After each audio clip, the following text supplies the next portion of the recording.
Hi, everyone. This is such a treat to be in this room with all of you in person after such a long time. I'm truly delighted to be here for the first in-person event post-COVID.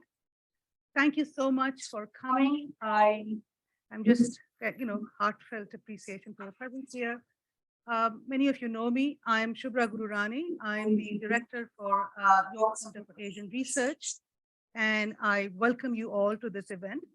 Before we start this event, I would like to read the land acknowledgement on which of York University, on which York is located. So, we recognize that many indigenous nations have long-standing relationships with the territories upon which York University campuses are located. York University acknowledges its presence on the traditional territory of many indigenous nations. The area known as the Toronto has been caretaken by the Anishinaabe Nation, the Haudenosaunee Confederacy, and the Huron-Wendat. It is now home to many First Nation, Inuit, and Métis communities. We acknowledge the current treaty holders, the Mississaugas of the Credit First Nation, and recognize that this territory is subject of the Dish with One Spoon Wampum Belt Covenant, an agreement to peaceably share and care for the Great Lakes region. Okay, now to the next program. I'm excited beyond words that Siddharth Varadarajan is here to participate in our 20th anniversary celebrations. And I know you all are here to hear him. And I don't want to make this eager audience wait, but please allow me to say a few words.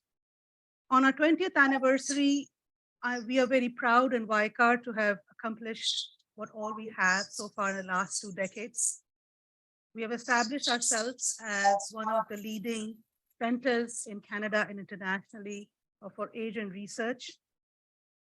And I would like to take this opportunity to thank the former directors, one of whom is here, faculty associates, graduate assistants, graduate students, and most importantly, our center coordinator for their support, for their vision to making it reach this milestone.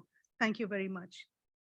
As we move forward to the next decade, I'm pleased to announce that Vaikar is launching relaunching a forum, which has existed in different incarnations in the past, called the South Asia Forum. The South Asia Forum is intended to bolster research and collaboration on South Asia and its diasporas, host events, films, and other activities. And I'm thrilled that today's event inaugurates this multi-year event series aptly under the theme of Demos, Democratization, Democracy. Our next upcoming event will be a book talk on caste and politics in West Bengal on November 16th, and an upcoming panel which is being planned for the winter term on Sri Lanka. So please stay tuned and join us. I'm truly grateful for the generous support we have received from many of our sponsors. And please allow me to thank each one of them here.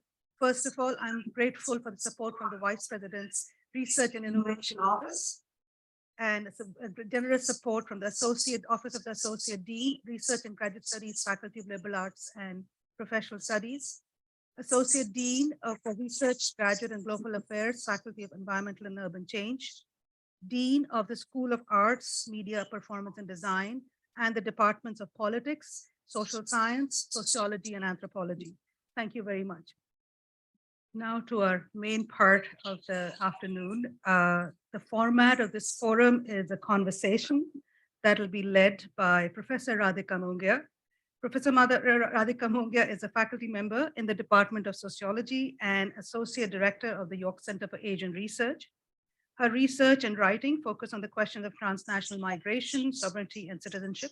She recently published her monograph titled Indian Migration and Empire, a Colonial Genealogy of the Modern State.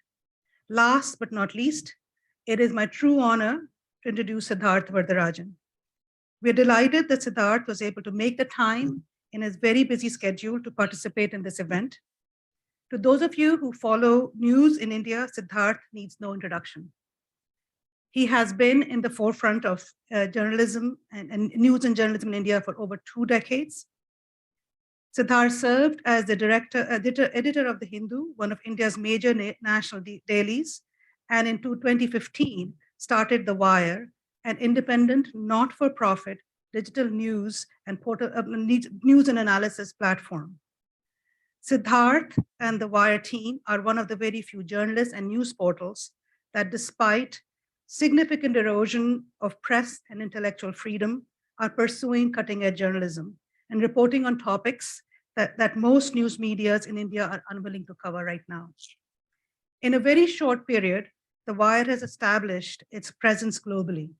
And as many colleagues and friends mentioned, that it is their go-to source for news. And I know that there is a sizable fan club in the audience today. In an increasingly hostile context, when Hindu majoritarian regime is cracking down on basic democratic freedoms, targeting journalists, academics, and artists, the Wire team is taking at great risk, grave personal risk and threat, has continued to cover stories and offer grounded analyses and nuanced analyses of the changing political context in India.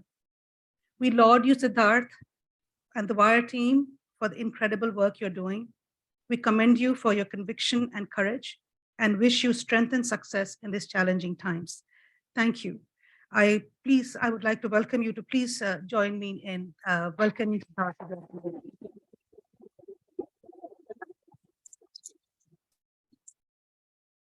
Okay, over to you, Radhika.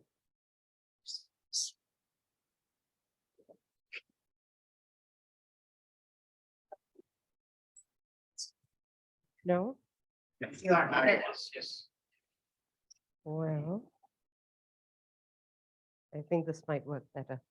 Okay. Thanks, Shubhra. So, Siddharth, I'm going to join with the enthusiastic audience here that you have, and indeed a fan club, to welcome you to York. We have several questions for you, and responding to any one of them would probably take up all the time, so you might want to be somewhat brief in your responses. And I'm going to try to resist the temptation to ask follow-ups so that I can get through. There are not too many questions, but they are indeed the kind of questions where answers can go on for a while. So I wanted to first begin with 2015 when you launched The Wire. And I was wondering if you could tell us how you understood the Indian context at the time and why you felt the need to launch a platform like The Wire. It was clear already at the end of 2014, actually, that the media in India was generally trimming its sails when it came to particularly looking at the. Can people hear me? No. You might need to raise it. My God. Right.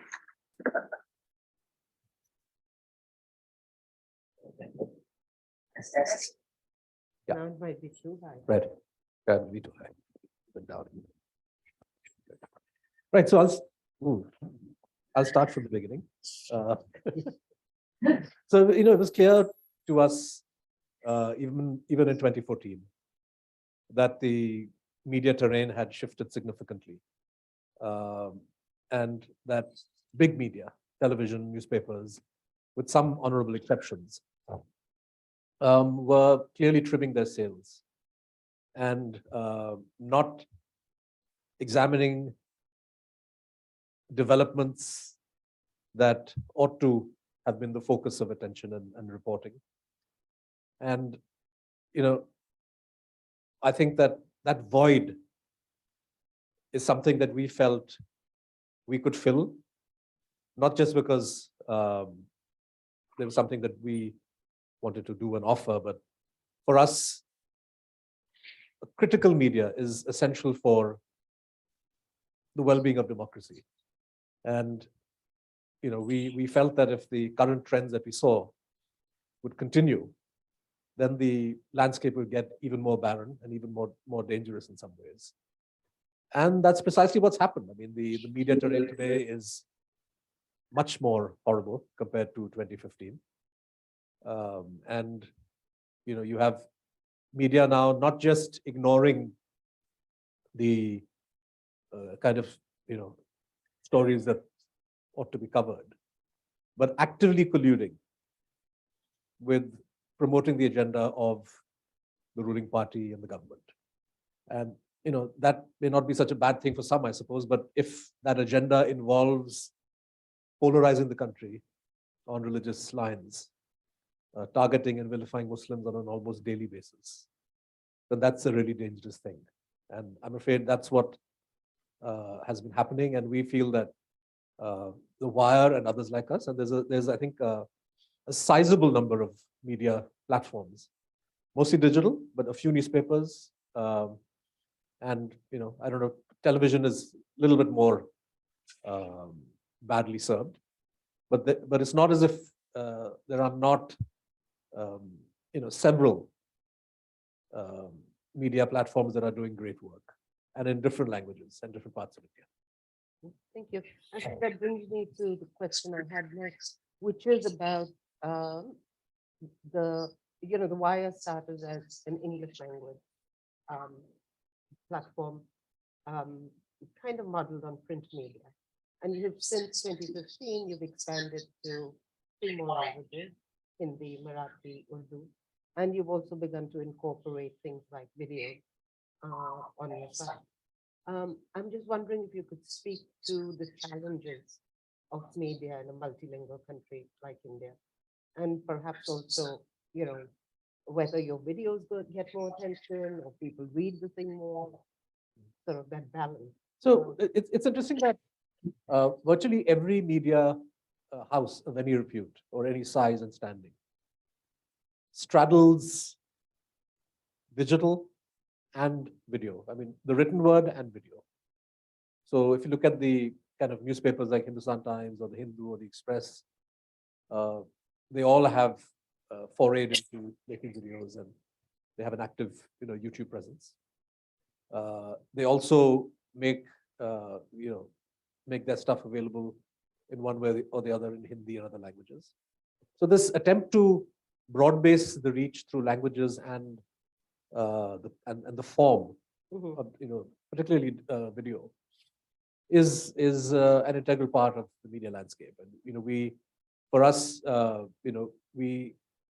none of us had a digital background when we started The Wire, me and my 2 founding editors. And we all came from a print or newspaper sort of experience background and / background. And we quickly realized that there was a need and demand for video. And when we began to make videos, we found that there's much greater traction for Hindi videos.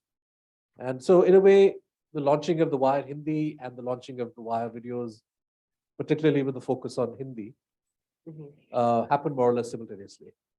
And so today, to answer the last bit of your question, I think video far outpaces the reach of the written word for obvious reasons. Literacy is still limited, and the way in which videos are shared, either a link or people take a video that they like and download it on their phones and then share the video directly through WhatsApp. So videos have the capacity to achieve kind of virality that stories sometimes struggle to achieve. Yeah. Check the it's switch off this. Okay. Sorry about that.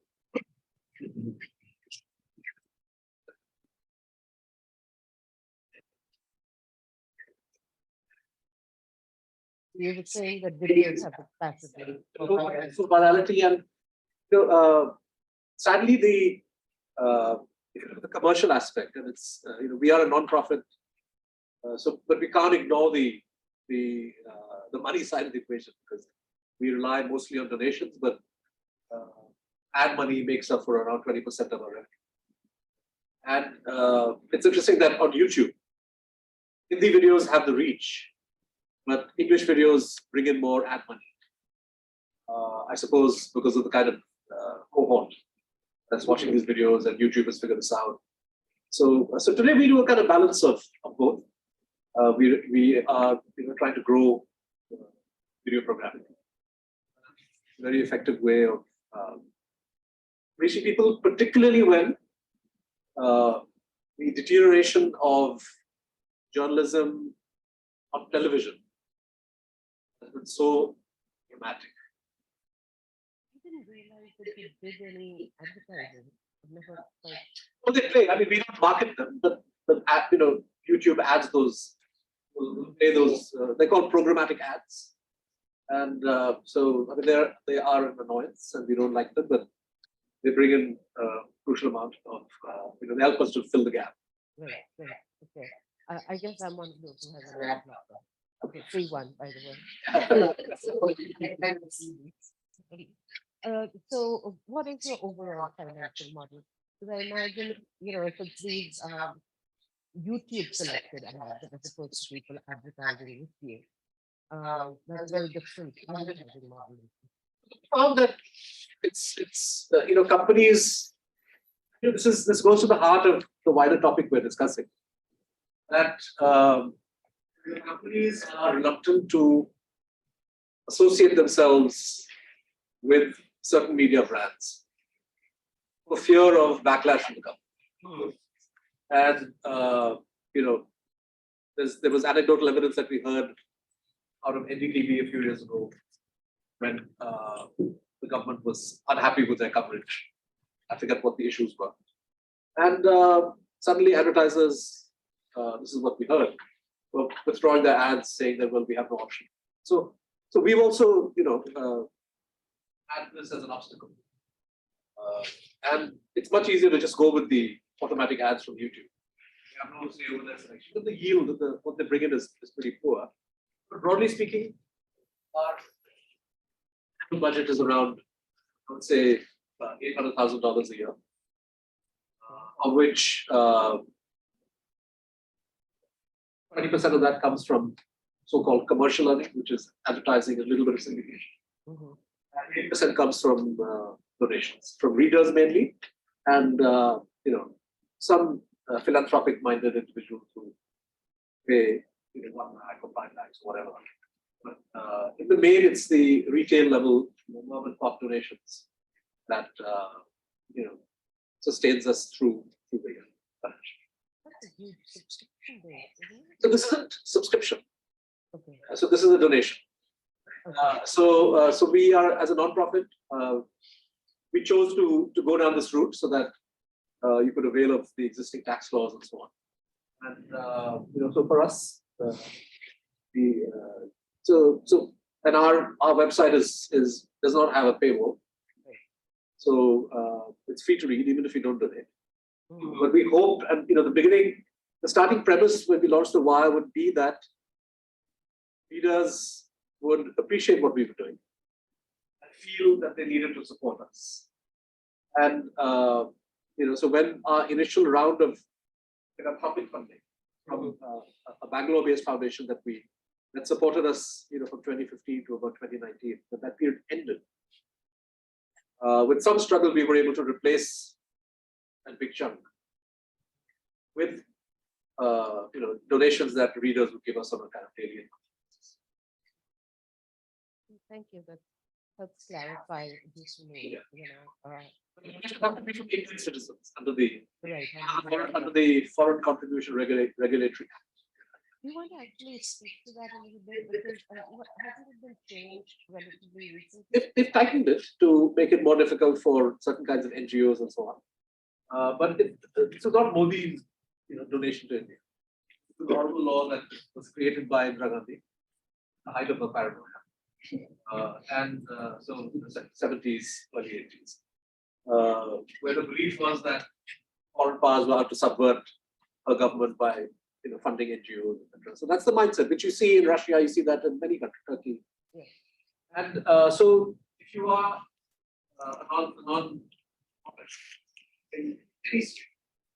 you cannot receive donations from non-Indian citizens or entities without prior clearance from the Home Ministry, which then does a thorough check of who you are, and why you want that money and what are you doing, what's your track record. So what we found when we saw decisions taken by the Home Ministry was that many NGOs that had, long-standing FCRA clearance suddenly found their FCRA running into trouble, getting cancelled, getting stalled, because the work they were doing, and again, this speaks to the theme of the day, the work they were doing was something clearly the government didn't like.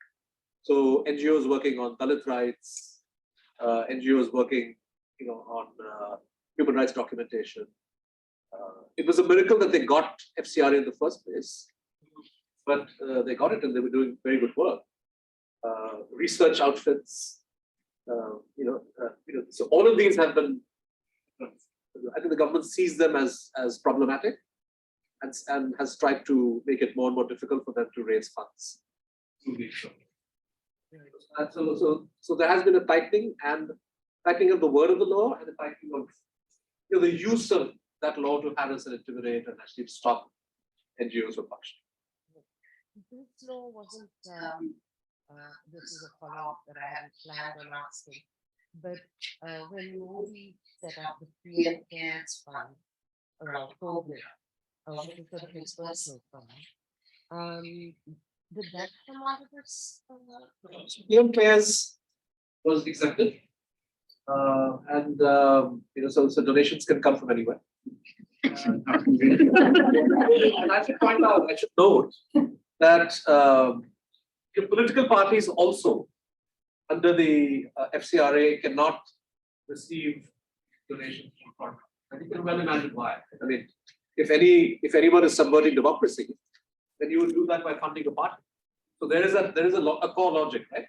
Now it emerged in 2014, 2015 that Vedanta PLC, which was a London headquartered company, of course owned by an UK Indian guy, but the entity was overseas based. It emerged that they had donated money to both the BJP and the Congress. So Vedanta probably played it safe and give them equal amount. I don't know. But they were actually found guilty by the court of a violation of the FCRA when some right to information activist raised a song and dance in a Delhi court and the High Court. So the reaction of the government was to hurriedly amend the FCRA retrospectively to kind of fiddle with the definition of foreign companies, so that this particular donation and future donations like that would be exempt. So they are quite capable of creating carve-outs that go against the, I mean, if at all there should be a bar on foreign funding or activities of this kind, surely political parties are the ones who, one can see how that might subvert. But they create this carve-out, and now I think the way the law is stated now is that if a foreign entity, as long as it has an Indian subsidiary, then it will be deemed as an Indian entity. Now, some clever person suggested that NGOs and media, non-profit media, could take use of that loophole by soliciting and accepting donations from these kinds of companies. Except that these kind of companies are not inclined to, and B, nobody wants to run the risk of what the consequences of that would be, because you can very well find that the attempt by others to use that loophole would, generate an adverse reaction. Right. I mean, I recall that the Wire did really great coverage of that PM Cares Fund. Yeah. Right? And it's the platform I go to all the time. So I remember being stunned that this essentially became a private fund of the Prime Minister. Because the PM already has a fund for disasters and such, which is more government control, has a, some kind of oversight, while the fund that was set up around COVID has no such oversight. There are only two people who control it, right? The Prime Minister and Amit Shah, the Home Minister. The finance minister. I don't know. I forget the exact. But it's the PM caring, I guess. Okay, so I want to get to actually some broader questions, because you've indicated how you've incorporated things like video, but we've seen really in the last 2 decades a radical transformation in the media landscape globally, with new media technologies, with social media, with the fact that individuals can essentially become media organizations. You have large following. So in this sort of new media landscape, we also find new forms of surveillance, new forms of spyware, of censorship, etc. And again, the Wire has been at the forefront of reporting and covering these issues. Could there's it's sort of a double-edged sword thing. You can set out your own information, etc. But then all these other possibilities for misinformation, etc. also exacerbated. If you could speak to how you see the twin. I think they are in a way joined at the hip. Disinformation, surveillance. There is a sense in which these come together because of the technologies involved. But I think it's analytically useful to tease them out. And if we look at the issue of surveillance, I'm sure people in the room are aware of the Pegasus project, which was reported by a consortium of media organizations, including the Wire, a couple of years, 2 years ago, where on the basis of a leaked database, we were able to establish by actually also forensic tests on phones that Pegasus had been used in India by a range of people, from some opposition politicians, including Rahul Gandhi, journalists, something like 40 or 50 journalists, human rights activists, lawyers, and even this young woman who had sexual harassment by the Chief Justice, former Chief Justice. Supreme Court announced the kind of inquiry into government stonewall. The committee finally came up with a report where it's an interesting kind of, we only know those parts of the conclusion that the Chief Justice read out in open court. But the committee, which examined some devices, found the presence of malware. What they call malware.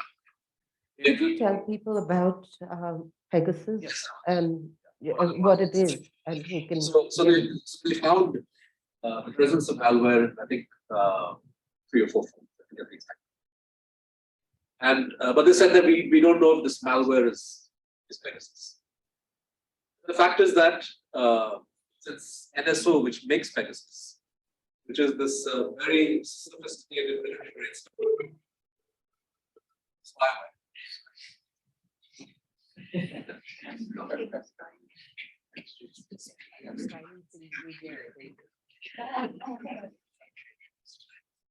Am I audible at the back? Yes. Is this good? Yeah. It's military grade spyware that essentially allows the person who deploys it against you to take control of your device, read everything on your phone, create content. In other words, insert content into your phone, turn on your camera, turn on your mic. And it's, all of this has been documented what Pegasus can do. And it's made by an Israeli company, NSO, which according to Israeli law can only sell this to governments. So when we found that Pegasus had been used in India, it was clear that the client is a government.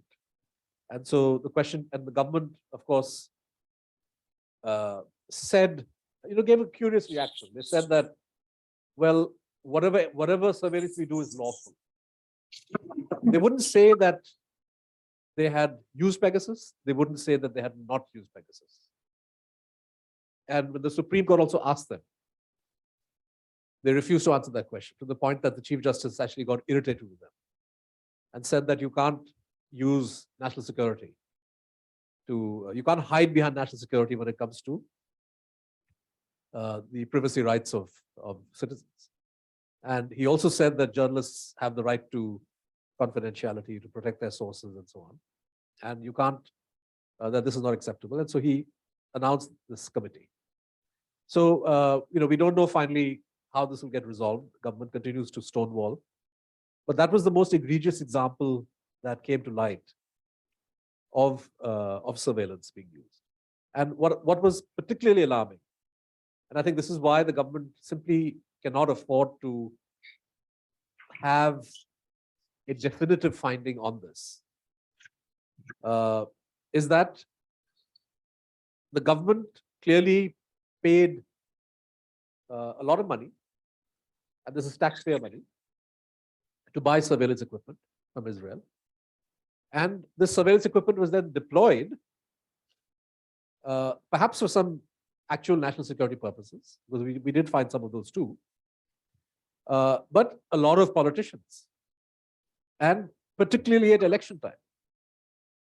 Now, if you consider what happened to Nixon and Watergate, so Nixon got into trouble and finally had to quit because he was trying to install devices at the Democratic office in the run-up to elections.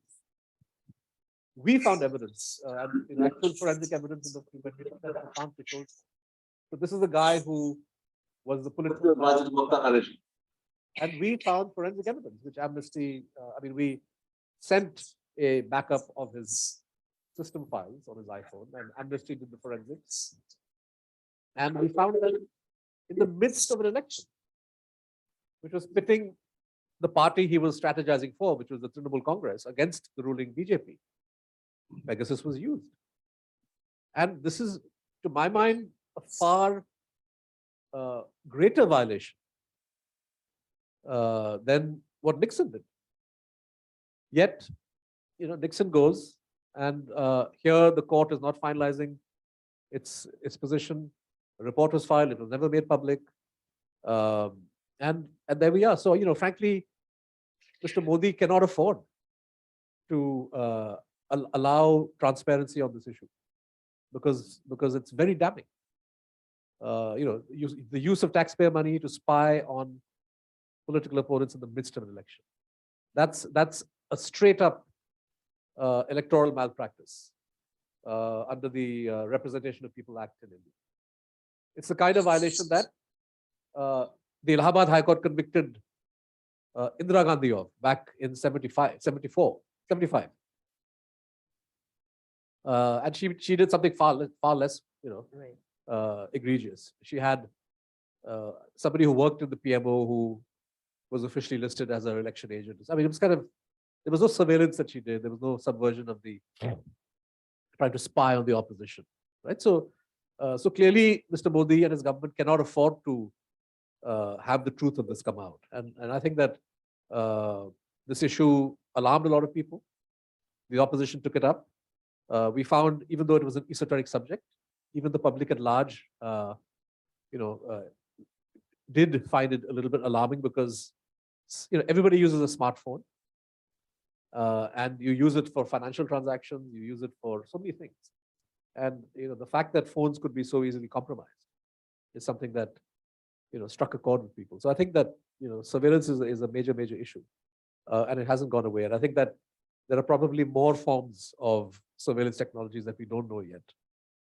Right. As I recall, your phone was also. That's right. Me and my colleague M.K. Venu, there were two of us at the Wire whose phones tested positive for the presence of for the COVID for the presence of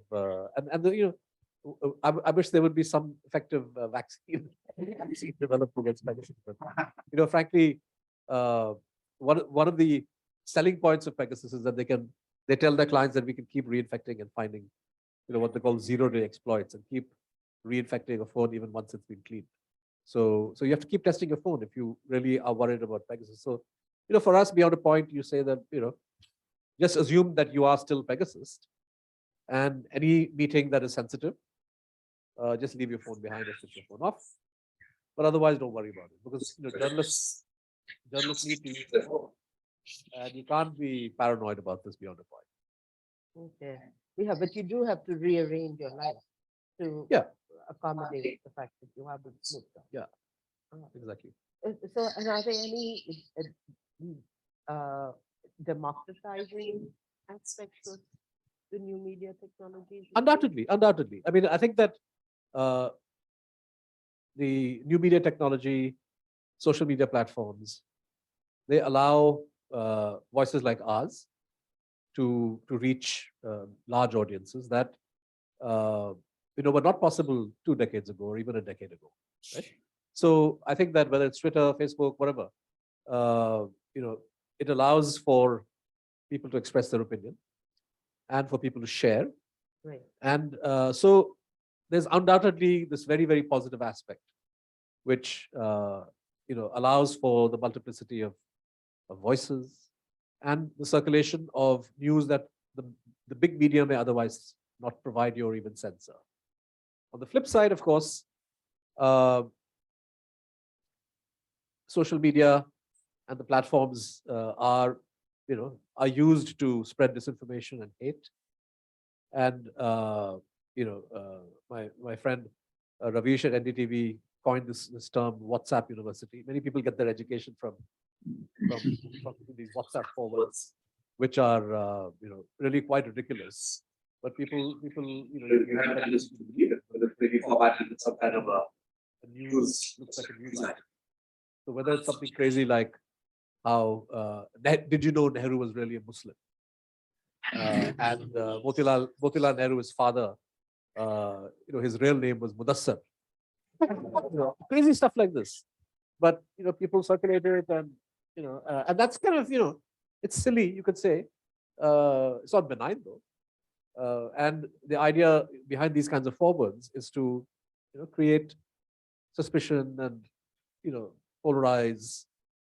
So the BJP and the Sangha Parivar have mastered the art of using new media to spread disinformation. And other parties do it too. Right. But I think the BJP is perhaps the most adept and skilled at it, and has the largest reach because it has the largest resources. And so that's the downside. And the alarming development in the last 2 years is that the government, which recognizes that social media is not a beast that they can fully control. So they have tried to come up with new rules and regulations that will straitjacket the social media platforms, Right. make it easier for posts to be taken down, make it easier for the police to file cases, and generally try to limit the extent to which people express themselves on social media. Now, the fact is that social media can be a very uncivil space, because people say things online that you would never say to the face of somebody. And so online, that comes with the territory. So I think it's bad and reprehensible that people should be abusing each other. Politicians. Use swear words or abuses, etc., or Uttar Pradesh Chief Minister. So people. It's better people be civil, but you can't treat that as a crime. But increasingly, a abusive post, which is not a crime under the law, could not only get taken down, but the person who made the post, or like maybe not even abusive, it could be a meme or a cartoon that is a little bit irreverent, could lead to a case being filed against you. And it's again not just the BJP. I want to emphasize this. Like Mamata Banerjee in West Bengal is notorious for, I think 3 or 4 cases have come to light in the last 3 or 4 years where cartoons and memes that poked fun at Mamata Banerjee have led to the filing of police cases, have led to the arrest of people. In Maharashtra, when the Uddhav Thackeray government was in power, which was a government of the Shiv Sena, NCP and Congress, two people got, they spent time in jail. I think some kind of like a TV actress and a student, for making comments like, oh, it's time for this XYZ politician to die. I wish he was dead. Okay, so I get it. People shouldn't say these kinds of things, right? It's not nice. But how do you send somebody to jail for 3 weeks or 4 weeks? I mean, how can a democracy possibly justify that? And so I find this, attempt to criminalize speech. This is the establishment fighting to constrict the so-called democratic aspects. I mean, the aspect of social media that allows 1,000 flowers to bloom.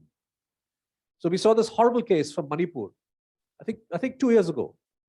Kishore Chand Wangkhem is a TV journalist, freelance TV journalist, and when I think the leader of a politician associated with the BJP in Manipur died of COVID, he put up something in Facebook saying that I hope the BJP now realizes, because the BJP in Manipur was saying that people should look at cow products. I'm speaking cow products as a cure for COVID or to protect you from COVID. So he kind of put out a sarcastic post saying that I hope the BJP now realizes that cow dung and cow urine are not going to help you fight COVID. And this guy got arrested under the under the National Security Act, and he spent like several weeks in jail until finally the Supreme Court had to say this is not acceptable. And in every state in India you can find examples of this, Right. where irreverent expression. And the reason the government doesn't like it is because often this stuff goes viral, right? And so people are laughing at the emperor. And the emperor doesn't like people to laugh at him. Even though Mr. Modi has said on 2 occasions that there should be criticism, and I'm all for criticize me as much as you like. He's made these kind of public statements. But I'll look at the case of Jignesh Mevani. So this is a guy who is kind of firebrand leader associated with the Congress in Gujarat, Ambedkarite, Dalit leader, and an MLA. So he's an elected representative. And he put out a tweet saying that Modi he was reacting to some statement by Modi, and he kind of put out a tweet suggesting that Narendra Modi is a disciple of Nathuram Godse, who's the guy who assassinated Gandhiji. Now, at best, you could argue that if Mr. Modi feels that this kind of allegation has defamed him, then as a victim of defamation, he has the right to file a defamation case. But he didn't do that.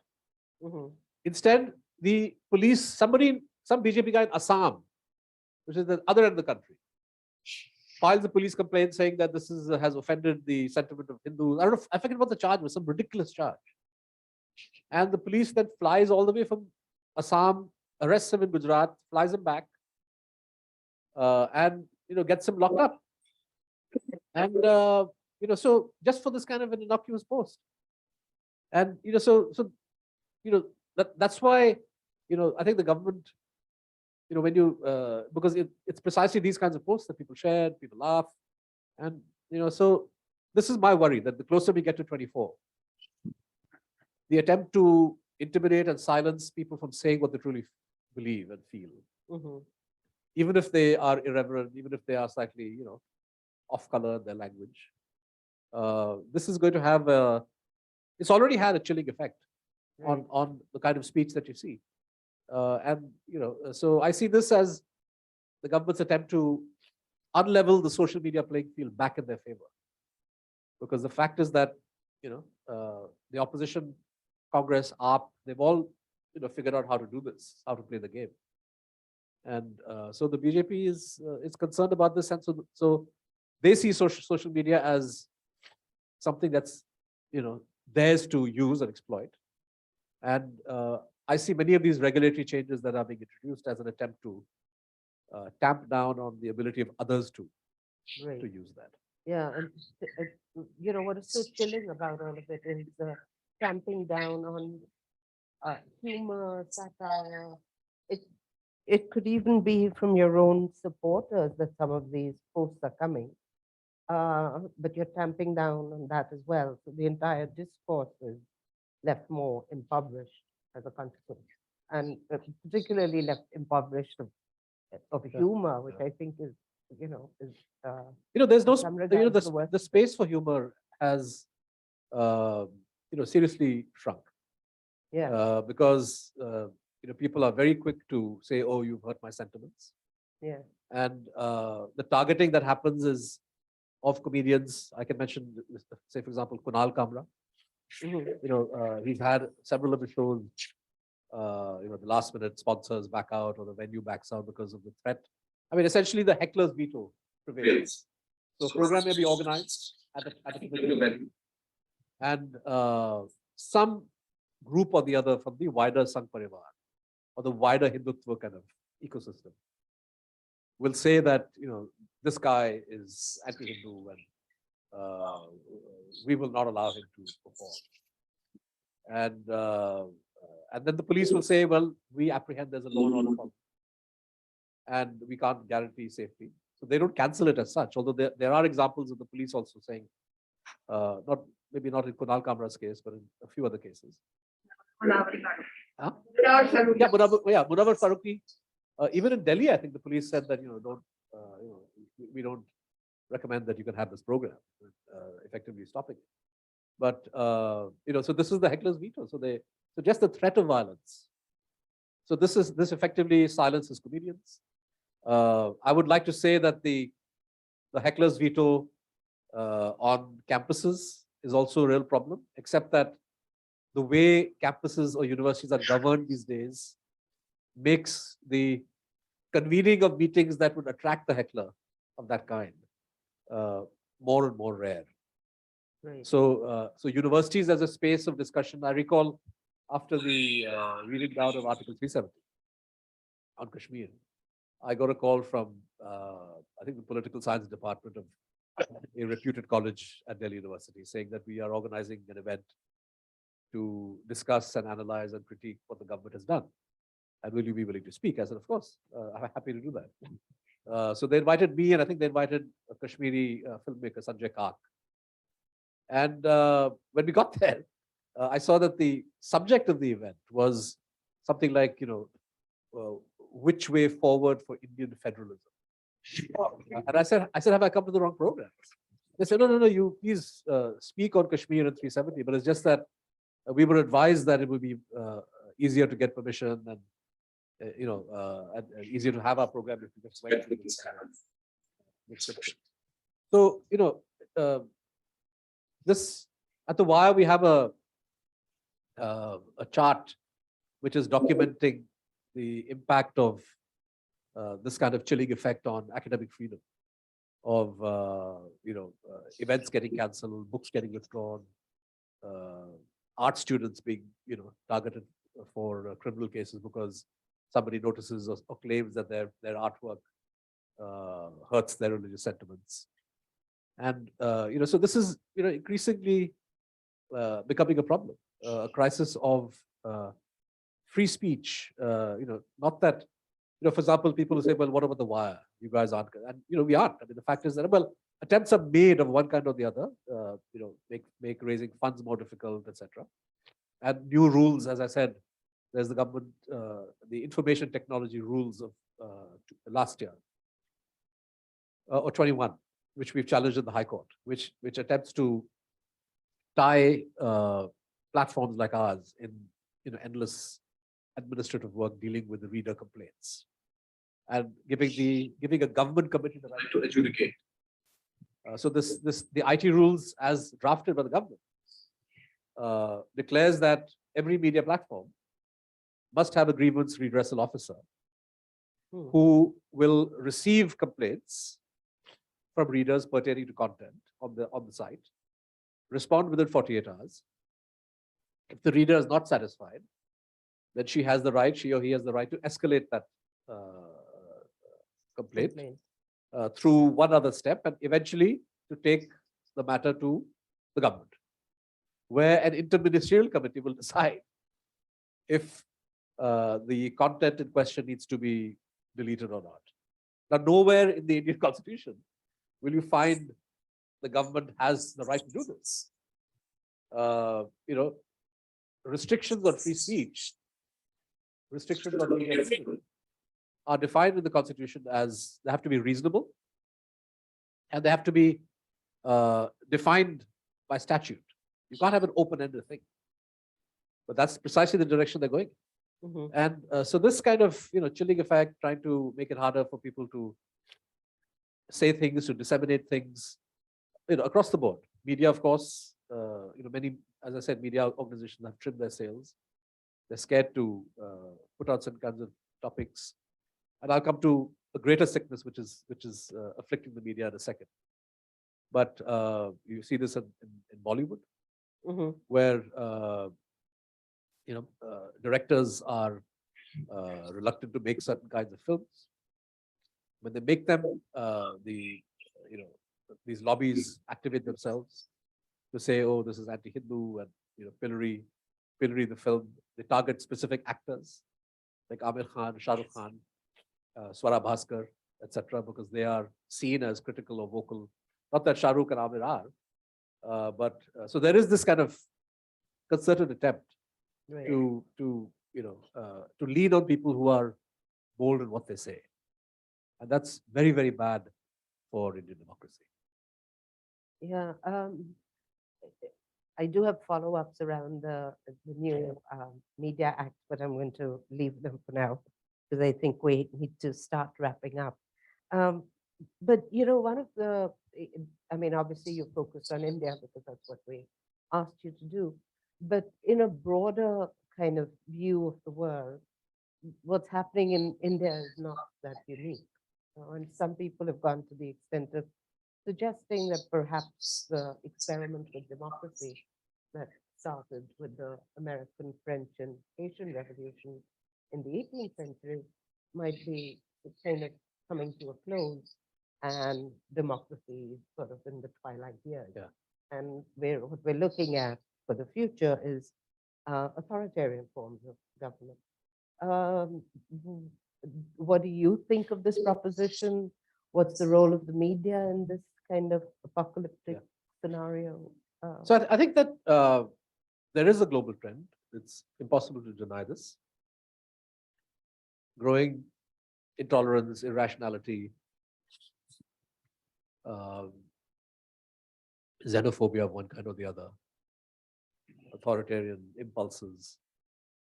And India shares this with dozens of countries. But I think what is unique to India and what makes the situation particularly dangerous, I'm often asked, is Modi, Putin, Erdogan, Orban in Hungary, Bolsonaro. These are all similar guys. And it's true, they share things in common. What they do not share, and what is unique to Mr. Modi, is that he is a product of an organization that is a huge, political organization, and called the Rashtriya Swayamsevak Sangh. And I'm calling it political because even though they say they are a cultural body, but their role is entirely political. And this is an organization founded in 1925 with the explicit view that India is a country that belongs to the Hindus, and that Muslims and Christians and others, they're happy of late to accommodate Sikhs and Jains and Buddhists, although the recent controversy about the vows that Ambedkar administered in 56 when he converted to Buddhism. A politician who was present at an event in Delhi, where a number of Dalits embraced Buddhism. Mm-hmm.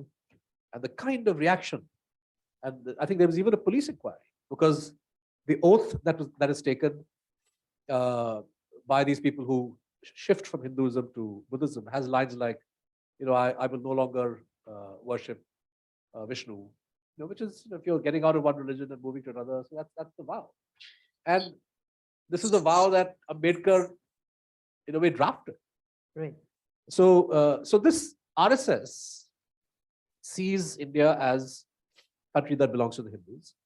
Now, many of these other authoritarian leaders have this kind of, ethnic, racist, communal mindset.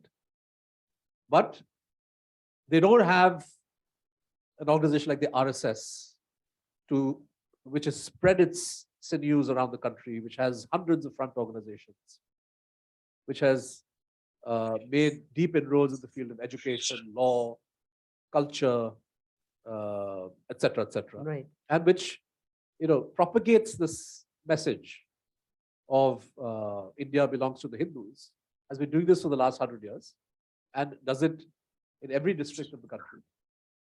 So I think that is, and Mr. Modi is a product of that. And Mr. Modi draws his strength from that. And we should make no mistake about it. So the agenda is not just an authoritarian one, which he shares with Putin or anybody else. Mhm. The agenda is also to make India further this vision or idea of a Hindu Rashtra where non-Hindus will have to will not enjoy the same rights as Hindus do. And the irony is that Hindus are being seduced with this vision. But when it comes to the socioeconomic rights of Indians, including Hindus, they find themselves at the receiving end of decisions that are taken by Mr. Modi to further the interests of the Adani Group or the Ambani Group and other big corporate houses. So it's not as if Mr. Modi is delivering some great outcome for Hindus either. But the role of the RSS and this polarizing politics, and I promised making a comment about the real sickness in the media, is that this agenda, and this is what's really new and dangerous. I think if you look at the history of the Indian media, you will always find periods when the media pulled its punches.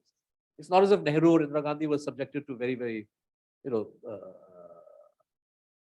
critical reporting. Right? There was some, but not on a continuous basis. But so that, you can say, fine, it's par for the course, right? But the new element is the way in which big channels have embraced this communal chauvinist mindset of the Sangha Parivar and are propagating it on a daily basis. So you can have big channels owned by big companies that will, and they've coined all these terms, love jihad, spit jihad. So they did a whole program on how Muslim food vendors should be boycotted because they deliberately spit into the vegetables and fruits they sell. What kind of crazy thing is this?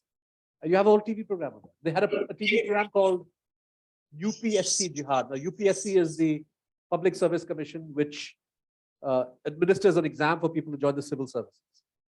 And this channel took great objection to the fact that you had a training institute in a Muslim area that was helping Muslim candidates, but also others, prepare for the UPSC exam. So they said this is UPSC Jihad. So they have turned everything into jihad. And they will organize these absolutely awful, sick discussions where you have screaming and shouting, and but where the anchor is clearly pushing the line. Yeah.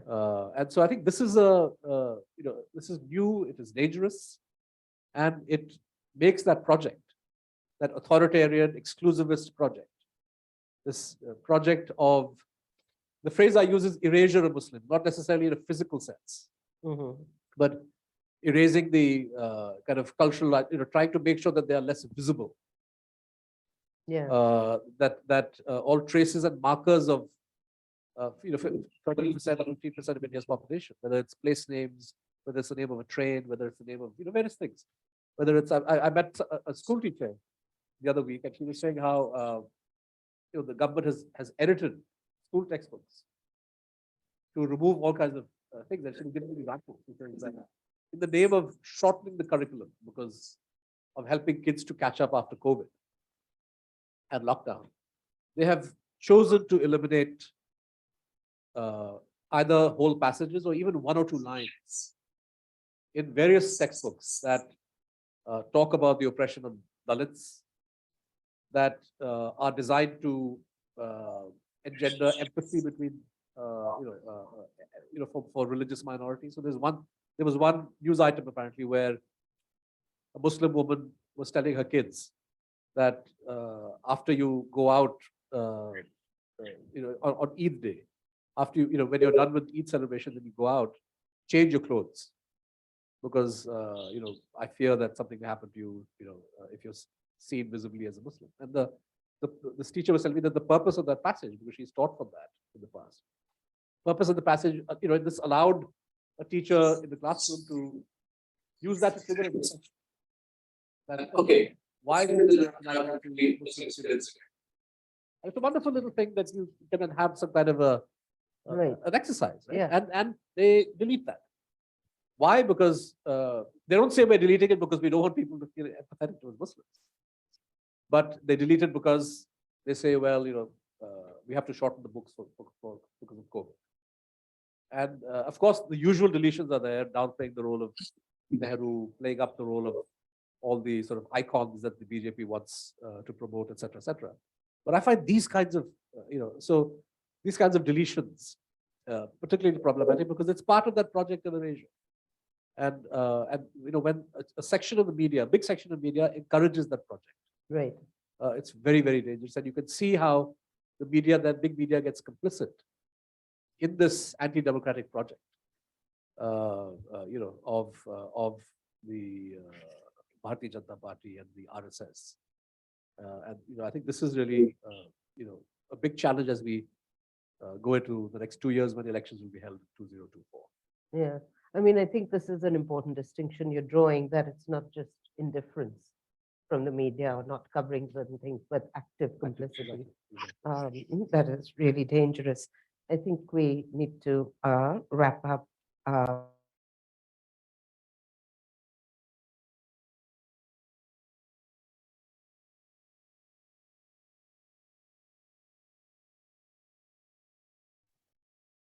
I think maybe we can close with just sort of a more personal note. Given this bleak scenario that you've painted, and given things like, being litigation against the wire and your phone being tapped, etc. Tapped, I guess, is even the wrong word now. Pegasus is a whole different grade of snooping. How do you manage on a day-to-day basis? Like, sort of what keeps you going and coping in this milieu? I mean, the feeling that, we are not isolated, the feeling that there's many like us. They may be silent, they may be fearful, they may be reluctant to speak out, but people, there's a growing impatience and anxiety about the way in which India is going. And we see this reflected in a variety of ways. And it's not as if people haven't managed to defeat the government on certain issues. The farmers of North India led a spectacular protest for more than a year and forced the government to withdraw so-called agricultural reform laws that would have, made life very difficult for them and helped corporate India. Mm-hmm. So they stood down. They opposed this, and the government fought them, but finally the farmers prevailed. Right. So it's not as if there aren't examples of people uniting and fighting, but the government also is coming up with. This, of course, takes me away from the optimistic tone that you want me to present. No, I don't want to. Okay. I want you to present the honest. What I find disturbing, and I should have mentioned this earlier, we haven't really spoken about the impact on political activity and political mobilization. So, and in a way, it connects to the farmers' agitation. This bulldozer politics, right? This is the use of the illegal use of house demolition to silence protesting people or to intimidate them or to make sure that they don't even think about protesting. So you can have a situation where a minor dispute arises, there's some minor violence, the kind of violence that, of course, shouldn't happen. But these kinds of things have gone on in India all the time. Mm-hmm.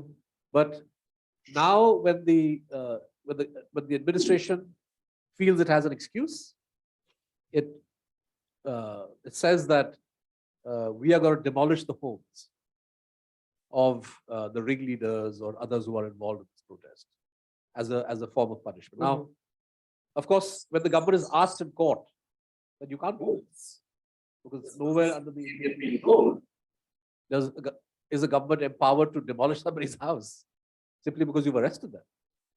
And even if you try them and convict them, house demolition is not part of the menu of options to punish somebody. It's either jail time or a fine. Yet the government has demolished in different states, dozens of homes. And I think the chilling impact and invariably the greatest number of people affected are Muslims. Right.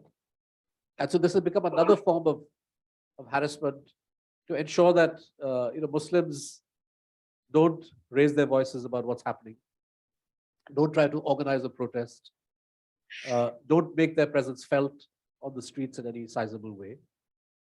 And I think that soon this bulldozer politics will also be applied against other forms of protest. Because when you press the government, I mean, you have the police and ministers saying openly that we are demolishing this guy's house because of the protest.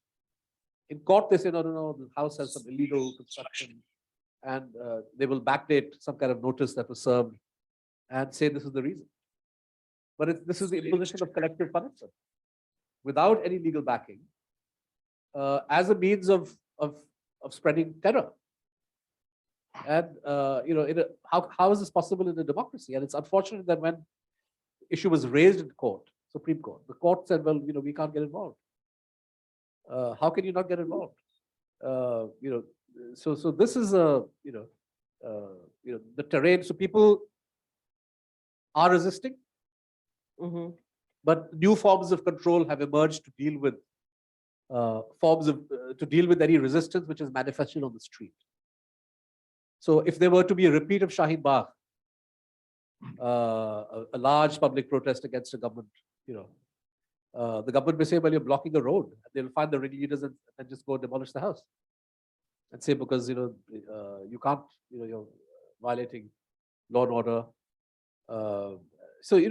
This kind of method, I think, is aimed at stifling expressions of protest and resistance by ordinary people at large. And I think that it becomes difficult then to envisage, what happens next in terms of a light at the end of the tunnel.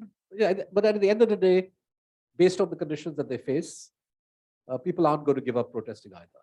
So, but the judiciary here is not really helping the situation, right? I mean, that's also something we're seeing. And all the examples you've given, even things reaching a court, such frivolous kinds of, either frivolous suits that are being heard and taken seriously, or in the most recent example, the court refusing to hear a serious concern. I mean, if you look at the courts in India are, a place of last resort for people to go, particularly when issues of liberty are concerned, right? And sadly, the court's approach is riddled with inconsistency.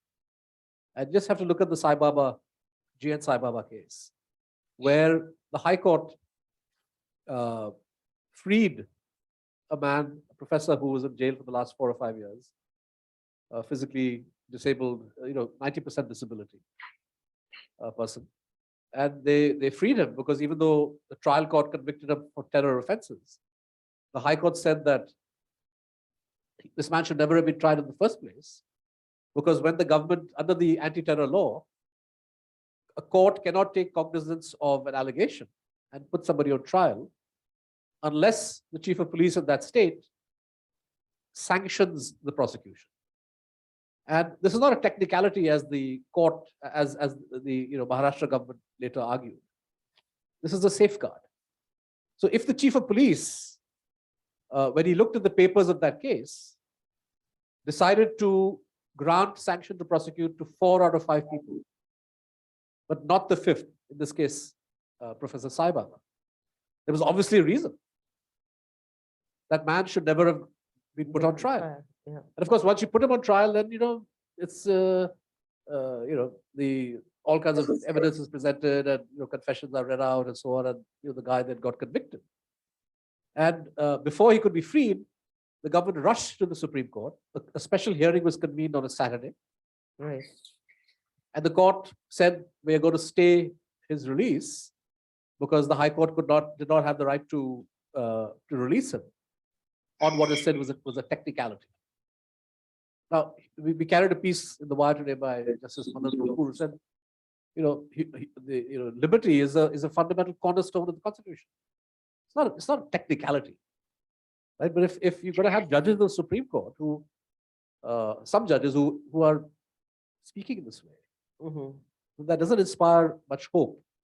Of course, you have other judges who have a much different understanding, which is why I say it's a little bit of a hit and miss. But at the end of the day, people look at the courts as a last stop to prevent injustice from happening, and the outcomes are not always very uniform or balanced. Right. And they don't give me much hope. Yeah. I think I'm going to stop there. And Shubhra, you can decide how long we have for Q&A, and I'm sure people have many questions for you. Thank you so much.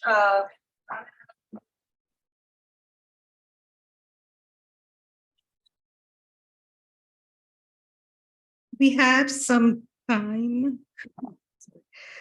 We have some time for questions and answers, and I will request you to please keep your questions brief.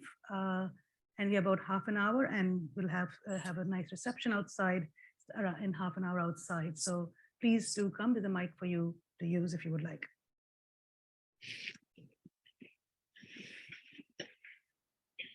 Hello, thank you so much for the interesting discussion. I'm afraid the question that I have is not an easy one to answer, but it's also the question that keeps me up at night. So I'm not looking for definite answers as much as a discussion or at least some sense of hope.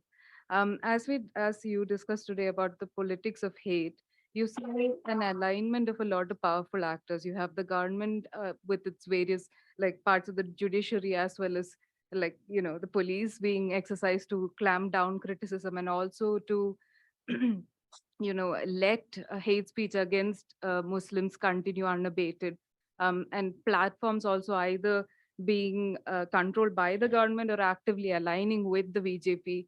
And you also see moneyed media as well as advertisers throwing the weight behind the politics of hate, the kind that you mentioned with the spit jihad and all of that kind of thing. So when we look at the other side, what do you see as potential alliances that the media can seek?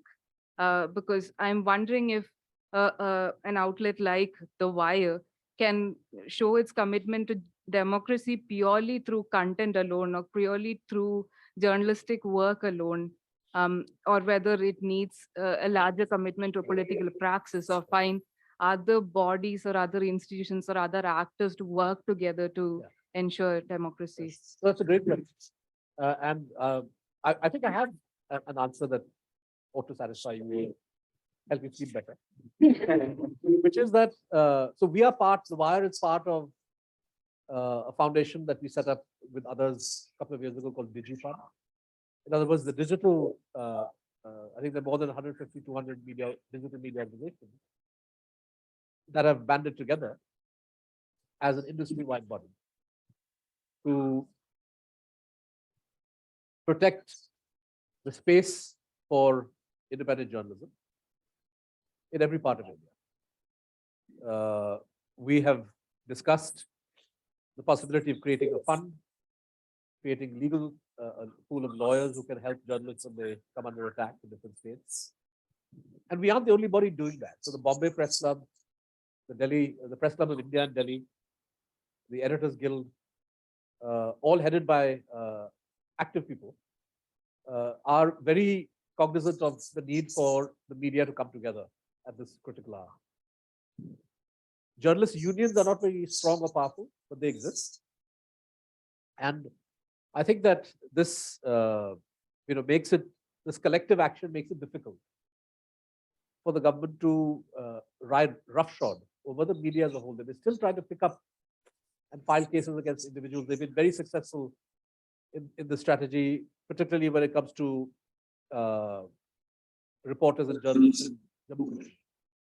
And we haven't spoken much of JNK, but to be an independent journalist committed to doing your job in Jammu Kashmir is very challenging process, because the number of cases I've heard of journalists who file a story, the government doesn't like it, the police don't like it, the reporter is summoned to a police station, made to sit for a couple of hours, answer questions, why did you do this, you shouldn't be doing it, better you don't do it.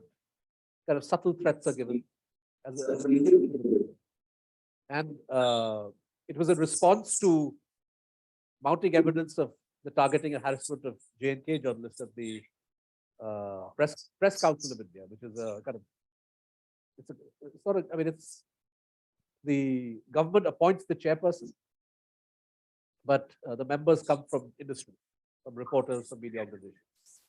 So the editors, so the Press Council of India sent a delegation, a fact-finding commission, which produced a report that was very critical and damning about the state of freedom in JNK. Of course, it didn't have much effect on the government. And there are at least 3 journalists who have spent significant time in jail, charged under the Terror Act, under the Unlawful Activities Prevention Act, for journalism that they've done. Sana Mattu, who's a photographer, was part of a Pulitzer Prize-winning photography project by Reuters, and she was stopped at the airport yesterday or day before when she was trying to fly to New York to be part of that. She'd been stopped earlier, so there is a kind of informal no-fly list for JNK journalists. So it's pretty horrible, and it requires the solidarity of media to raise this, but at the end of the day, it doesn't necessarily produce those results that it ought to. But I think the future and the fact is that media should be wary of, I'm not sure how to define the limits of what you call political praxis. The media has an obligation to report fairly and freely what every party is doing and not take sides. And if there is something terrible done by a state government run by the opposition, then that has to be highlighted. And we do that. With West Bengal, for example, and the response of the Tribal people is, as negative as the response gets to the BJP. So nobody likes it. But so I think the media has a duty to report accurately and critically, and not be allied to any party, not be singularly opposed. But I think that there is a broad terrain which may come under what you mean by political praxis, which centers around freedom of expression, freedom of association, and where these freedoms are coming under attack. I think that we have a responsibility to see the assaults on academic freedom as a problem for the media, to see the assaults on Bollywood as a problem for the media, to see, if an art student is, being arrested because of his painting, we need to report and highlight those. These need to be played up. If big media were to highlight these kinds of egregious violations of freedom of speech on a daily basis, it would be much harder for the government to indulge in those kinds of violations. Big media keep talking, but it's important that the independent media have a role. So for us at the Wire, and I know this is the case for many platforms like this, we invariably try to report on these kinds of incidents which happen in different parts of the country,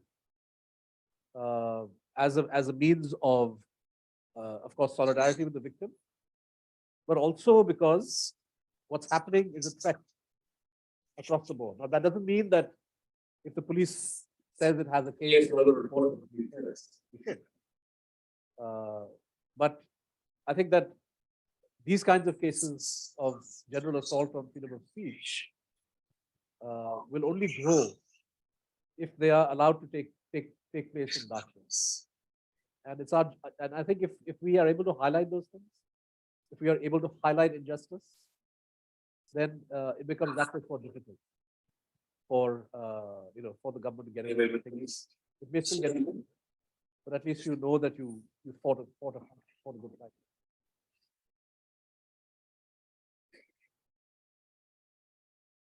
Please introduce yourself as well. Hi, good evening. My name is Tejveer Singh, and it's a pleasure to hear you today. I've been following you since a student at the Doon School in Dehradun, and since you said that we haven't spoken much about Kashmir today, so my question to you would be that Amit Shah was recently in Kashmir, and many prominent leaders in the valley, Mehbooba Mufti, Farooq Abdullah, have all been under house arrest. The Harriet is lost his eminence in India, and Amit Shah recently said in Srinagar that any chances of bilateral talks with Pakistan are out of the picture.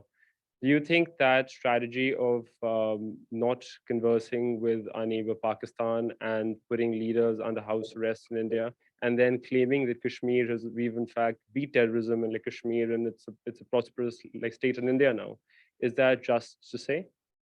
Again, great question. And it's this policy. What Amit Shah is reflecting is the long-standing policy of the Bharatiya Janata Party, which sees the problems of J&K not as the product of repression or the denial of rights that people in India elsewhere take for granted. I've never heard yet of reporters being summoned daily to the Thana, to the police station in Delhi or Bombay for a story they do. It may happen. Pratap Bhanu Mehta famously wrote when 370 was read down that this is not about integrating Kashmir into India. This is about turning the whole of India to what has happened in Kashmir, and which is restricting rights gradually, and then people find that they've lost a lot of freedom. So this is the approach. The BJP historically, and if you look at the RSS's view and the Jan Sangh, Shyama Prasad Mukherjee and these guys all saw the problem of Jammu and Kashmir as the product of what they call appeasement. And so they said, well, you have to take away special status. And at the first opportunity they got, as soon as they came back in 2019, they got rid of special status. And the entire propaganda was that this is going to be a silver bullet, that the problems all go away now. But it's been 3 years. They haven't been able to hold elections. There is no freedom of speech or expression. The media in J&K has become a joke in terms of what's being allowed to be published in newspapers. Enormous pressure on political leaders and parties that in the past, the BJP itself had allied with. So much as they would like to say that the PDP or Mehbooba Mufti is a separatist, pro-Pakistan, well, you were in a government with her for 3 years. And the BJP is pursuing this kind of an approach, and they hope to prevail, but violence has taken new forms. You could say that they managed to put the lid on certain forms of violence, but there is growing evidence that the shape of militancy has shifted. You have a lot of younger people getting involved. The pool of what are called overground workers has increased. And the problem hasn't been resolved, not by a stretch. So, but the government wants to present this. But the proof of that is that they haven't been able to figure out. Of course, they're doing it in a systematic way by gerrymandering constituencies, changing the rules of the game so that as and when they decide to go in for elections, they can ensure the victory of themselves or a party that they ally with, which most probably will be Ghulam Nabi Azad's party. And so these are all pieces of the puzzle. And so nowhere in this process, I mean, their assumption is that we don't need to talk to Pakistan. And since the irony is that the government of Atal Bihari Vajpayee conducted very extensive talks with Pakistan on J&K. At the very least, it is the official Indian position that Pakistan remains in illegal occupation of parts of Jammu and Kashmir. So you need to talk to them to get that back, because war is not an option. So how can a government say that there's no scope for dialogue, right? So I think that this is at one level it's hubris, at one level it's ostrich-like behavior, but the proof of the pudding is in the eating. 3 years later, the economy of J&K is in the doldrums. There's no political freedom or activity of the kind that you would expect. And if somebody were to claim that goodwill for India or for the center, for the union government, has increased in the valley, I think they're living in a fool's paradise. So every which way you look, I think that this government has mismanaged the situation in J&K. People in Ladakh was bifurcated. Now, you could say there is a logic for that because this was a long-standing demand. But there's growing resentment in Ladakh too, at the fact that they don't have a democracy.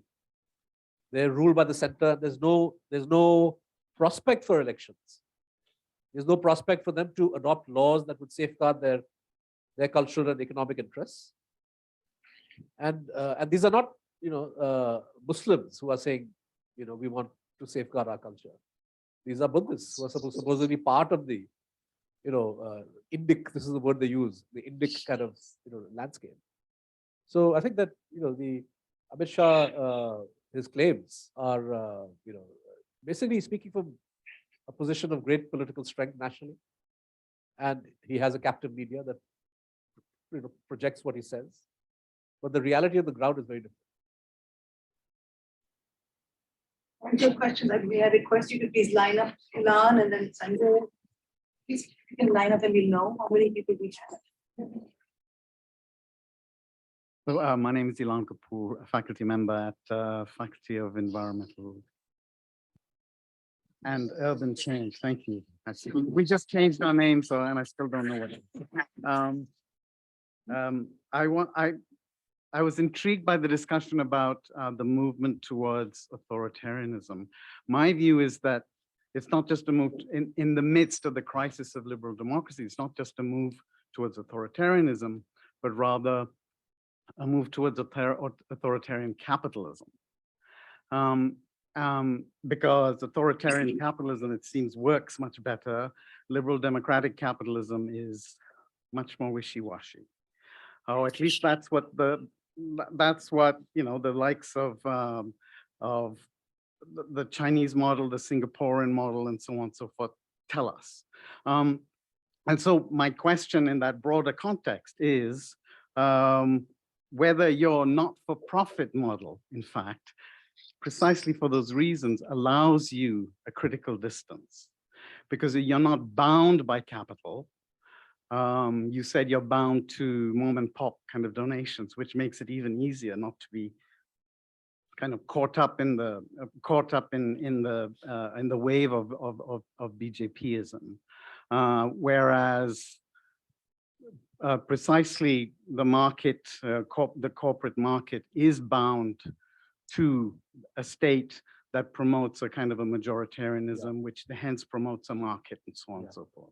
I wonder what your views are on that. Thank you. I think that's a very, this goes to the heart of our conception of the wire when we launched in 2015, because our analysis was that it is precisely the conventional business model of media, having a proprietor who invests, depending on targeted advertising from large corporates or government, that constitutes the weakest link when it comes to freedom of press, especially when the chips are down.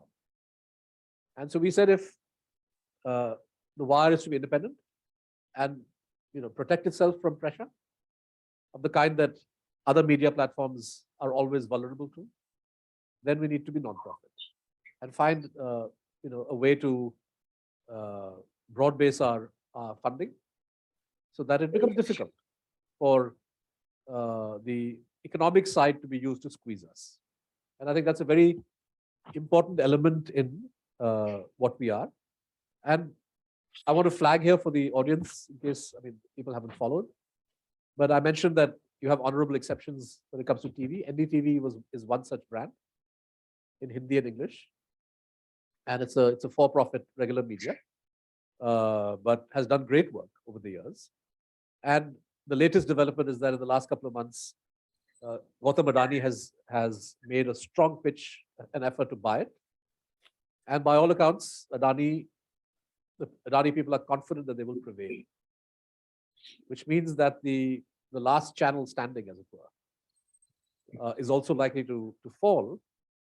And so I doubt very much that Gautam Adani will allow somebody like Manish to do the kind of journalism he does.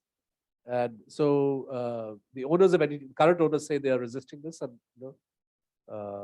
good luck to them to hold this off. But the received wisdom in the business sort of side of things, the community, is that Adani will take control, because also in a way he has the backing of the government, and that will further corroborate what you're saying, which is that when you have those kinds of connections and ties as a media, it becomes very difficult to be independent, because the owners are going to constrict what you say. And you see this with TV18, you see this in many channels. Thank you. Hi, my name is Sanjay. I'm going to ask what I think perhaps would be seen as a rather naive question, but I'm just wondering, once the Hindu Rashtra is achieved, once MAGA is achieved, all of those things, what happens as far as the end game is concerned for organizations like the RSS or for the extreme right wing of the Republican Party? I mean, the problems are not going to go away, right? So I'm wondering if there are intellectuals within organizations like the BJP who are saying, well, hang on a second, how far can we go? I mean, is the Hindu Rashtra in and of itself just the end game? That's it? No, the end game is what Professor Ilham Kapoor said, which is authoritarian capitalism. So they are and it is authoritarian capitalism that will eventually call the bluff of Hindutva. When the Hindus were mobilized to support a Hindu Rashtra, actually, it's interesting. The arguments for Hindu Rashtra are not so much that you are going to be empowered. The arguments are that only we can control the Muslims, right? And it's quite common to hear people say this, that the economic situation isn't good, but at least the Muslims are kept in their place. I mean, I'll just follow up, but authoritarian capitalism hasn't worked anywhere.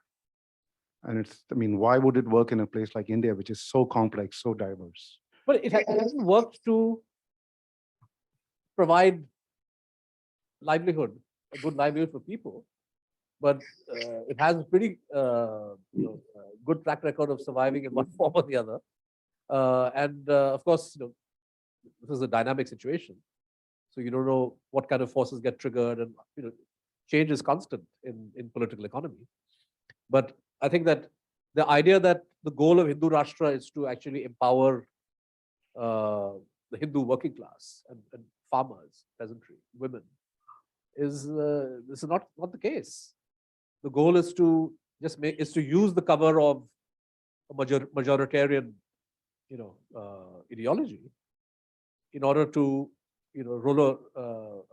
bulldoze your way through, whether it's environmental laws or various other things, and just allow the companies that and here it's interesting. It's not.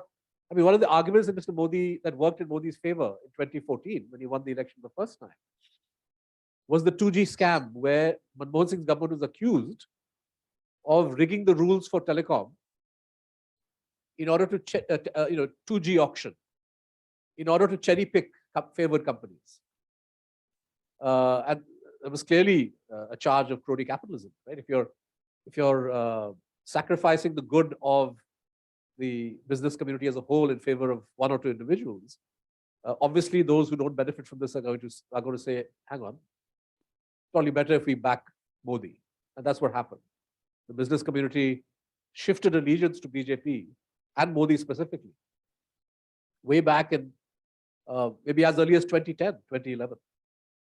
And so this is going to continue.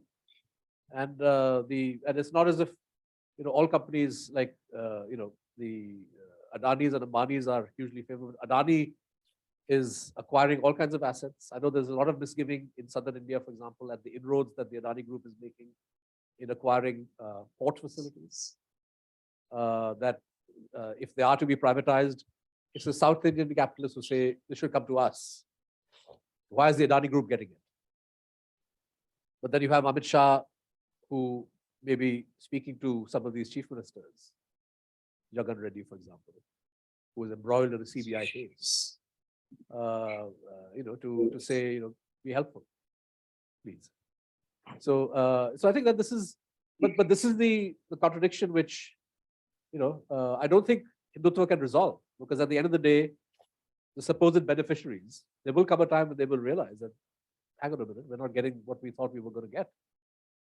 So, I mean, I remain optimistic that even if the goal of Hindu Rashtra is pursued and they have no intention of backing off, it's not as if it will not engender its own kind of opposition. It will. Hello, I'm Sabika. I'm a graduate student at Faculty of Environmental and Urban Change. So Canada, United States, and the UK are big home grounds for Indian diaspora that funds, enables, and legitimizes the Hindutva project in India. And do you see that Indian media, including The Wire, working towards like a genuine internationalism and journalistic cooperation, which builds a sustained mainstream news reportage on these issues, especially when Canadian MPPs and Canadian businessmen are fully involved in human rights violations of Indian diaspora here, but also sustained violence towards minorities in India? Yeah. So is there cooperation? Right. No, I think that, I mean, there are many, I mean, there's a lot of global interest in what's happening in India. And there's a lot of interest in India about what's happening abroad. So even though, the bulk of what you get in the media is quite insular, and it's your domestic. For example, it's astonishing that in West Bengal, none of the newspapers has a correspondent in Bangladesh. And when I asked a couple of editors why is this the case, because it can't be cost, because the cost of living. I mean, it probably costs the same as having a correspondent in Patna for a Bengali paper. To post them in Dhaka, maybe a little bit more. And they said, well, the readers aren't interested. They just simply don't follow what's happening in Bangladesh. So there is insularity. There's no denying that.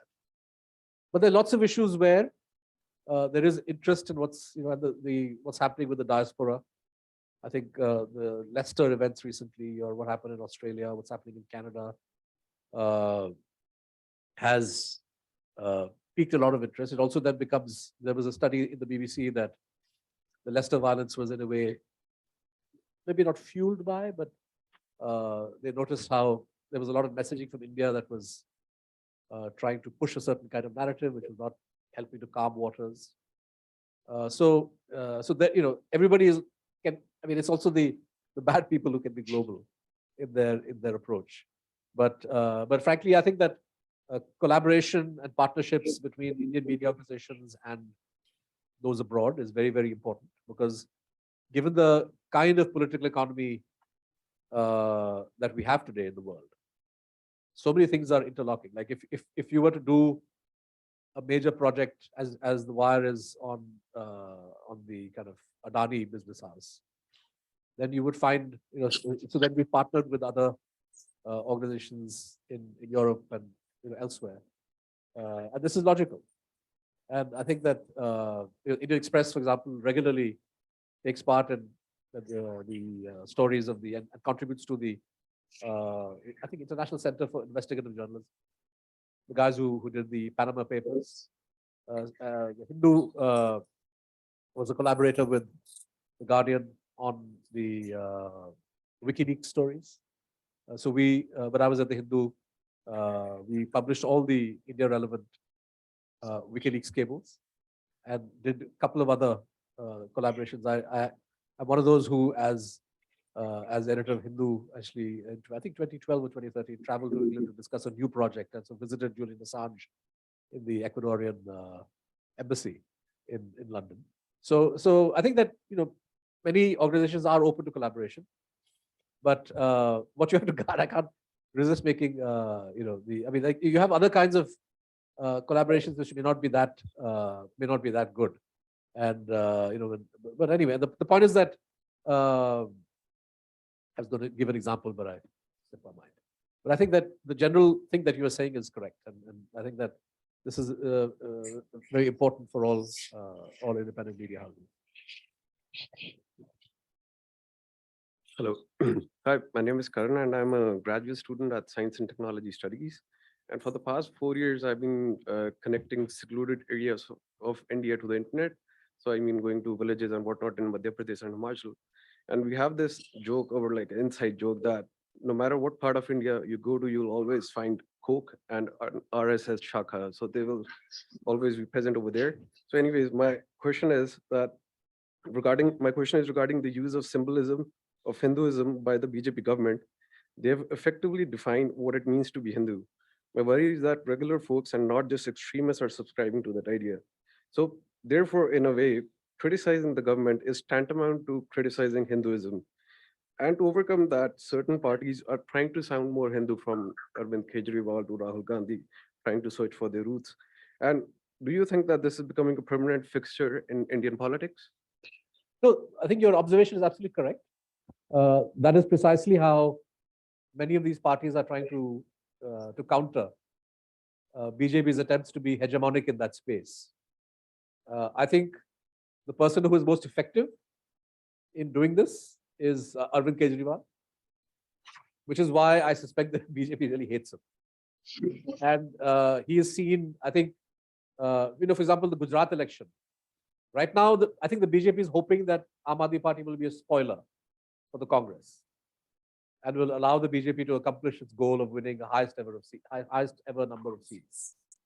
But the way in which the Aam Aadmi Party is making inroads and the way in which Kejriwal is appropriating, he's appropriating, but it's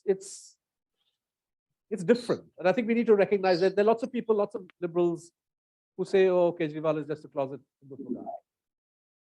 And I think that, and there is a sense in which the more you valorize the symbols and prayers and functions of one religious community, you are in a way marginalizing others. Right? So I completely accept that this is not, ultimately it's not healthy.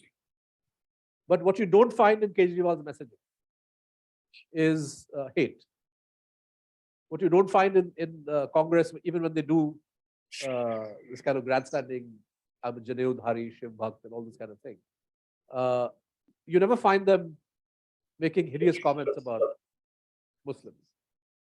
Whereas for the BJP, the embrace of Hindu symbols and, as you said, is part and parcel of, I mean, it comes packaged with the promotion of hatred against Muslims.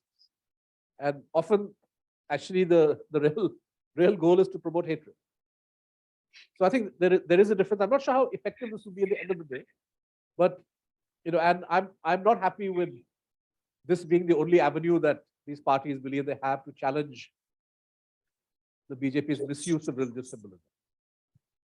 But in a way that horse is bolted. I mean, the courts should have stopped this years ago, because the way in which religious symbolism is used in elections. I mean, how is it possible that in the 2019 election, and this is not religious symbolism, this is straightforward dogmacy. How was it possible for Narendra Modi in a election speech, I think it was at Wardha, somewhere in Maharashtra, to attack Rahul Gandhi for standing from a constituency where, to use Modi's words, the minority is the majority.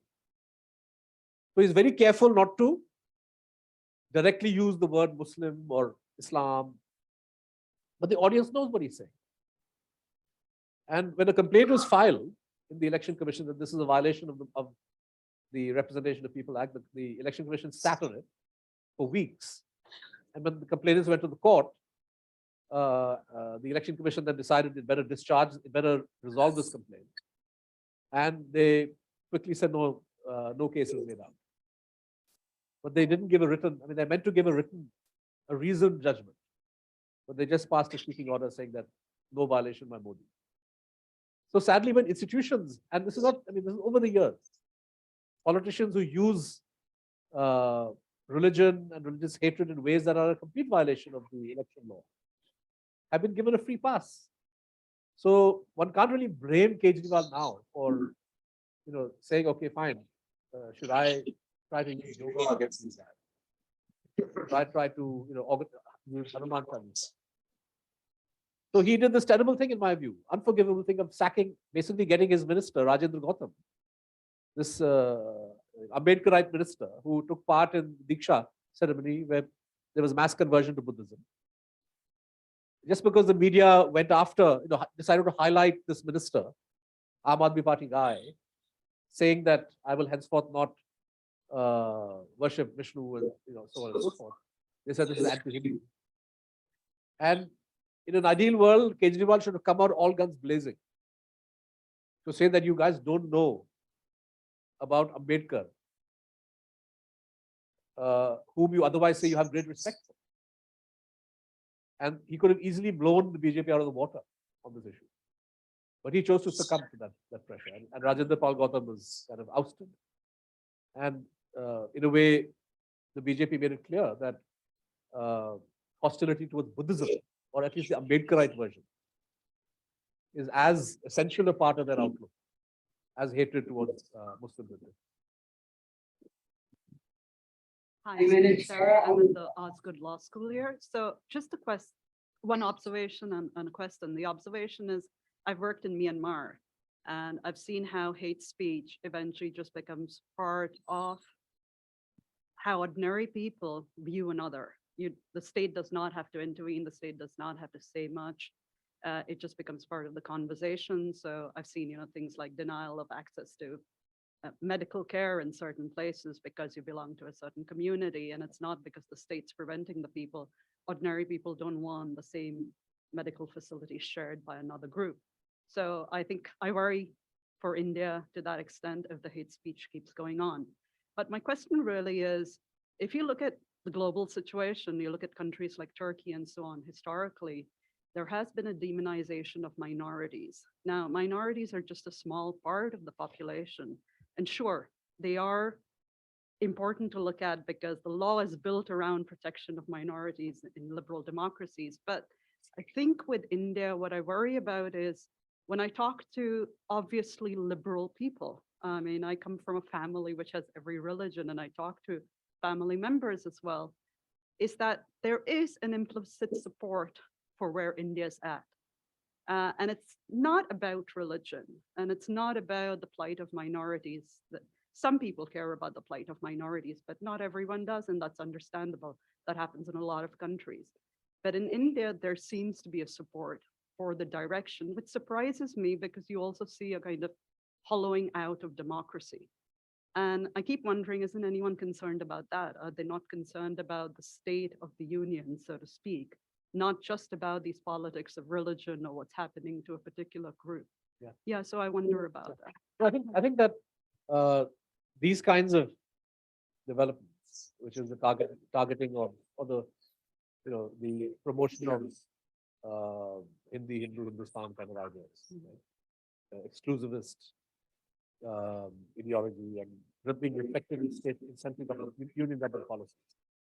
It's extremely harmful, not just for democracy, not just for the right to life, liberty, and the other rights that religious minorities are supposed to enjoy under the Constitution, but it also undermines the union. And this is the point that M.K. Stalin made when he reacted to the recent news of a parliamentary standing committee on Hindi, or some kind of parliamentary report, which was drafted by a committee headed by Amit Shah, advocating that Hindi be used as a medium of instruction in all central universities. Now, how can that be?